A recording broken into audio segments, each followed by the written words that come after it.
गोविंद जय जय गोपाल जय जय गोविंद जय जय गोपाल जय गोविंद जय जय गोपाल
तो महाराज आइए कथा की ओर चलते हैं, समय की रूपरेखा को देखते हुए, क्योंकि कथा भी बहुत है और समय कम है। तो आपने कल भगवान के विवाह को श्रवण किया। गावहि सुंदर मंगल गीता, अलैल राम नाम अरु सीता। देवी देवता सभी ने, समस्त तीनों लोग, देवी देवता भी मानव का रूप धारण करके धरती पे आए थे प्रभु श्री राम जी और किशोरी जी के विवाह को देखने के लिए। बहुत मोहब्बत से आपने कल श्रवण ही किया। सुंदर मंगल गीत के साथ, भगवान का मंगलाचरण के साथ, संत के द्वारा और रीति रिवाज सभी विधिवत प्रभु का, जिस विधि के विधाता ने संसार को बढ़ाया, आज उस जगत पिता जगदीश्वर परम पिता परमेश्वर का अलौकिक विवाह संपन्न हुआ। कुछ दिन किशोरी जी के पिताजी श्री जनक जी महाराज जी नए स्वागत के साथ, मेहमानी के साथ समधी को कई दिनों तक अपने पास रखे, स्वागत किए। उसके बाद वो समय आया जब किशोरी जी की विदाई हुई। कल आपने विदाई को भी श्रवण किया है। तो आज वो समय आया जब किशोरी जी को लेकर के प्रभु हमारे ठाकुर जी अवध की ओर चल पड़े। धन्य है, एक बेटी की जब विदाई होती है, बारात आके जब चलती है तो कैसा होता है, विचार कीजिए। आज श्री जनक जी महाराज जी विदेह जनक, अब पूरा जनकपुर इस प्रकार विदाई किया जिसका वर्णन करने के लिए हमारे पास कोई शब्द नहीं है। चारों दुल्हा के साथ चारों दुल्हन, इधर प्रभु श्री राम, लक्ष्मण, भरत, शत्रुघ्न और इधर माता सीता, उर्मिला, मांडवी, सुकृति, चारों दुल्हन के साथ चारों दुल्हा सरकार की जनक जी ने विदाई की। और समधी जी से बार बार जनक जी ने गले मिल करके निवेदन किया कि हमारे पुत्री को आप अपने घर की पुत्री बनाएं, कोई अपराध हो जाए तो हे राजन क्षमा कर देना। श्री दशरथ जी महाराज श्री जनक जी महाराज जी को ढाढ़स बंधाते, हिम्मत देते हैं कि मैं बहू नहीं, मैं बेटी लेके जा रहा हूँ, क्योंकि बेटी देने वाला धनवान होता है। मैं तो याचना, मैं तो लेने आया हूँ, आप तो पुत्री स्वरूप देवियां लक्ष्मी हमारे घर लक्ष्मी को दे रहे हैं। तो राजन तो आप हैं, महान तो आप हैं, श्रेष्ठ तो आप हैं, उदार तो आप हैं, मगर पिता का हृदय विदेह जनक, जो देहिक होके भी देहिक नहीं है, जो विदेहिक, आज वो किशोरी जी की विदाई में रो रहे हैं। विदा किया, कई प्रकार के हाथी, घोड़े, गाय, जिनकी चरण और सींग सोने से मढ़वा करके रेशमी वस्त्र, अन्न, हीरे, मोती, दास, दासियां, सब जनक जी महाराज जी माता सीता जी के, किशोरी जी के विदाई में सब अवध की ओर विदा दान करते हैं। और इस प्रकार से गुरु वशिष्ठ जी के साथ सभी संत हैं, विश्वामित्र जी हैं, सभी अयोध्या वासियों के साथ, उसमें महादेव भगवान शंकर जी और ब्रह्मा जी हैं, गंगा, यमुना, सरस्वती, मंदाकिनी, कावेरी, सब वहाँ नारियों का रूप धारण करके आई थी। सब भगवान के विवाह को देख करके आनंद लेकर के सब अपने अपने धाम को चल दिए। अब प्रभु चारों दुल्हन के साथ सरकार चलते हैं और जब पहुंचते हैं, इस शोभा का कोई वर्णन नहीं है, पर जब भगवान वहां पहुंचे तो जब ते राम ब्याहे घर आए, नवनित मंगल मोद बढ़ा। जब से प्रभु विवाह करके आए तो अयोध्या में मंगल छा गया। सरयू जी की लहरें हिलकोरे लेने लगी। अद्भुत मौसम इतना सुहाना हो गया, जैसे किशोरी जी को लेकर के गए, मंगल गीत गाई गई, दीपक प्रज्वलित कराए गए, दान कराया गया, भंडारा कराया गया, ब्राह्मणों को दान दिया गया, संतों की सेवा की गई, उनका परचन, इतना भव्य परचन हुआ जिसका कोई वर्णन नहीं। अब माता कौशल्या, माता केकई और माता सुमित्रा, तीनों माताओं ने चारों बहनों का द्वार पर पूजा की थाली और दीपक, पुष्प, अक्षत, पान, सुपारी, मंगल गीत गाते हुए माताएं आज चारों बहनों की आरती करने के लिए तीनों माताएं चलती हैं। समस्त अयोध्या वासी की नारी सुशोभित, जो 16 श्रृंगार से सुशोभित हैं, ऐसी नारियों के साथ दर्शन करने के लिए माता चल पड़ी। और कहते हैं, शोभा दशरथ भवन कई, वो कवि वर्ण पार, जहाँ सकल सुर शीस मणि, राम लीन अवतार। ऐसे अयोध्या का वर्णन ही क्या प्रभु। और मंगल सगुन सुगम सब ताके, सगुन ब्रह्मा सुंदर सुत जाके। इतना भव्य विवाह से अयोध्या तक का आगमन, परछन, सब रीति रिवाज, के साथ हुआ जिसका कोई वर्णन नहीं। अब किशोरी जी को माता कौशल्या दर्शन करती हैं, जितने रीति रिवाज होते हैं। अब हमारे यहाँ एक रिवाज है कि जब पुत्र विवाह करके दुल्हन को घर लेके आता है तो माताएं मतलब सासू माँ बहू को नेक देती है, मुंह दिखाई। किशोरी जी का दर्शन अर्चन हुआ, अब माताएं मुंह देखने लगी। तो महाराज माता कौशल्या जी ने किशोरी जी को मुख दिखाई में हीरे मोती जेवरात रेशमी वस्त्र के साथ साथ प्रभु श्री राम जी का हाथ पकड़ा और किशोरी जी के हाथ में कहा, सीता अब तक राम मेरा था, अब से राम तुम्हारा है। और ये सत्य बात है, माताएं ध्यान दे लें कि यदि अपने बेटे को प्रेम से बहू के हाथ में सौंप दे तो अच्छी बात है, नहीं तो उनका तो हो ही जाएगा। इससे अच्छा है जब तक विवाह नहीं हुआ पुत्र माँ का होता है। ऐसे तो पुत्र मात्र ऋण है, कभी ऋण ही नहीं है, सदैव माता पिता का इस जग में है।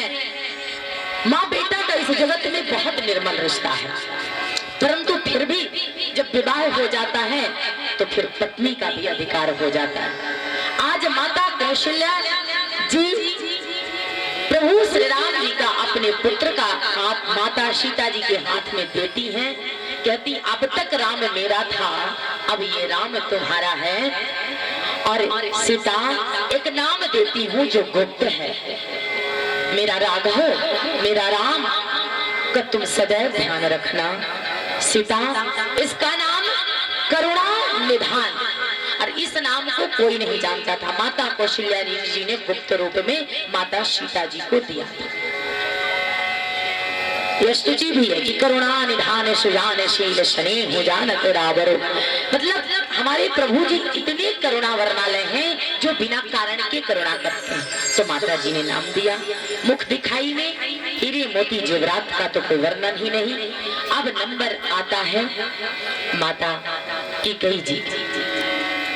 तो माता कैकेयी जी जब जनकपुर में विवाह हो रहा था तो एक पत्र माता कैकेयी ने भेजा था श्री दशरथ जी महाराज को कि स्वामी पुत्र का विवाह होने जा रहा है, कुल वधू घर आएगी तो नेक देना पड़ेगा। तो हम चाहते हैं कि जब हमारी बहू आए मेरे राम के साथ तो हम ऐसा उपहार दें जो ऐतिहासिक हो, जो कहीं बना ही ना हो ऐसा।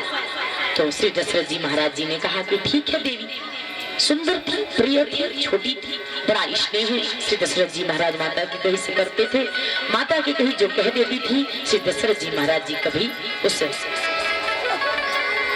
बात को कभी काटते नहीं थे। बोले ठीक है। विश्वकर्मा जी को बुलाया गया और अयोध्या में एक कनक भवन का निर्माण कराया गया।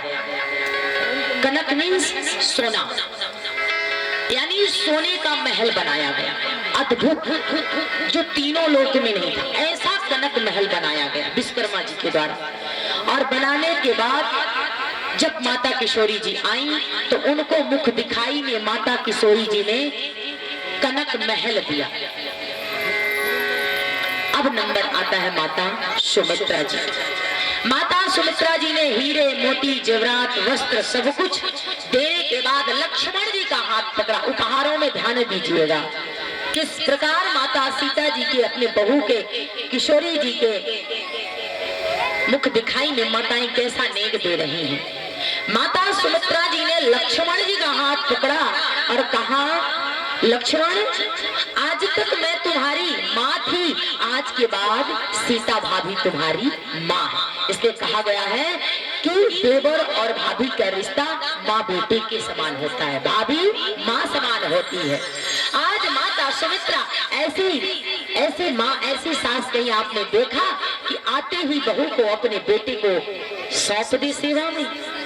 धन्य है माता सुमित्रा जी। लक्ष्मण जी का हाथ पकड़ के और माता सीता जी के हाथ में दे दिया। बोला सीता आज तक इसकी माँ मैं थी, आज के बाद सीता लक्ष्मण जी की माँ तुम। और उन्होंने अपने सीता किशोरी जी को मुख दिखाई में लक्ष्मण जी को दे डाला। इस प्रकार की मुख दिखाई हुई और रेशमी वस्त्रों का हीरे मोती जेवरातों का तो कोई वर्णन ही नहीं। मुख दिखाई का रस्म पूरा हुआ। सारा हुआ भोजन, प्रसाद, वस्त्र, अन्न, मोती सब कुछ दान किया गया। अब भाई विवाह करके जब बहू आती है तो घर में रिसेप्शन रखते हैं ना, तो वहाँ अयोध्या में सभी देवी देवता, संत, ऋषि, मुनि सबने आनंद की अनुभूति करते हुए बढ़िया प्रसाद ग्रहण किया। धीरे धीरे शाम हुआ, सूर्य अस्त जब हुए तो आज रात्रि में भगवान सूर्य वंश का सूर्य प्रभु श्री राम जी का जब किरण फैला तो प्रभु जी को शयन कक्ष में ले गए, विश्राम कक्ष में। माता कौशल्या जी,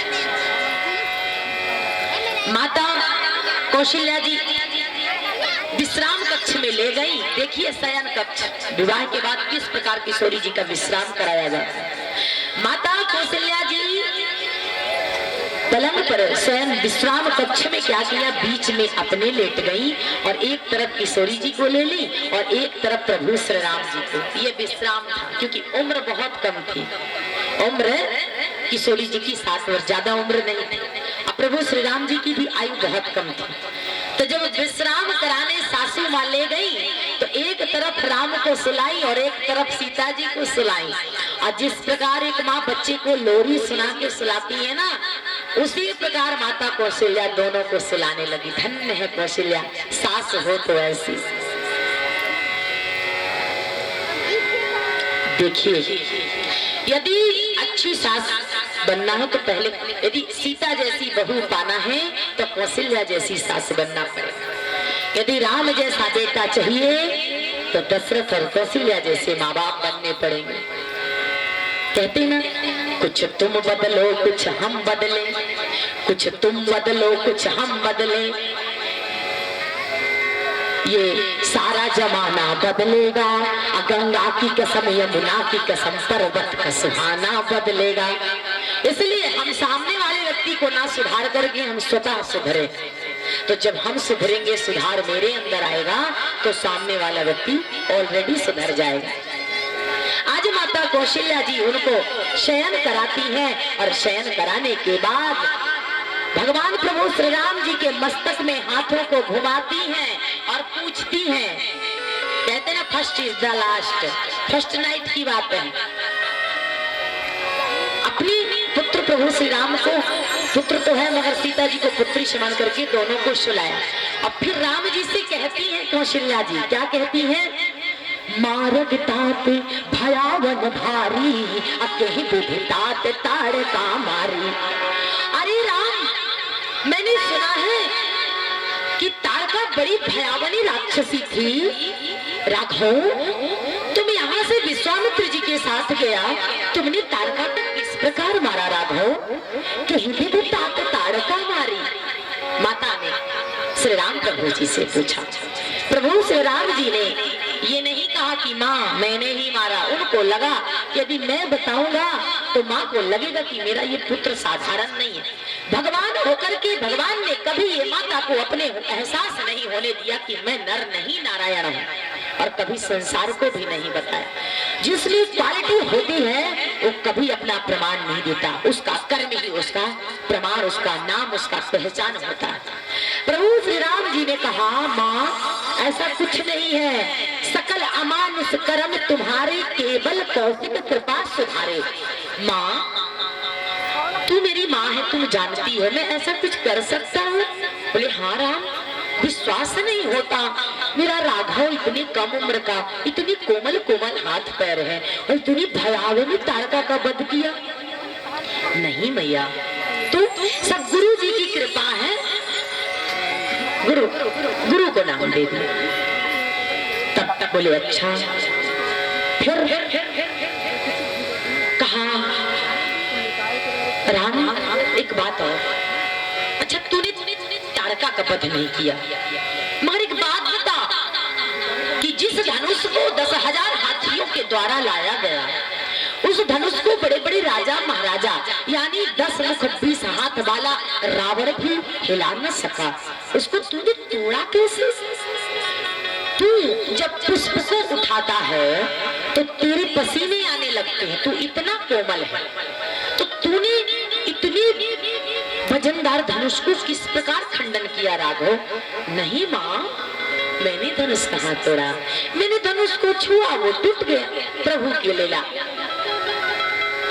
माँ ने कहा अच्छा हो सकता है, कोई बात नहीं। माता कौशल्या जी ने प्रभु श्री राम जी को और माता सीता जी को विश्राम कराई और धीरे से उठ करके दशरथ जी के पास अपने महल में श्री दशरथ जी महाराज जी के पास जाती है। तो दशरथ जी कहते हैं कौशल्य क्या आपने राघव को सुला दिया? बोले हाँ। तो बोले सीता को? बोले सीता को भी। उधर माता गई, किशोरी जी उठती हैं शर्माते हुए और सकुचाते हुए, उठ करके प्रभु श्री राम जी के चरणों को छूती हैं। वहां पर पत्नी का धर्म निभा रहे हैं। तो प्रभु श्री राम जी ने दोनों हाथों से किशोरी जी को उठाया और पूछा, हे जानकी ये आप क्या कर रही हैं? तो बोली कि विदाई के समय माँ ने कहा है कि पति के चरणों का स्पर्श करना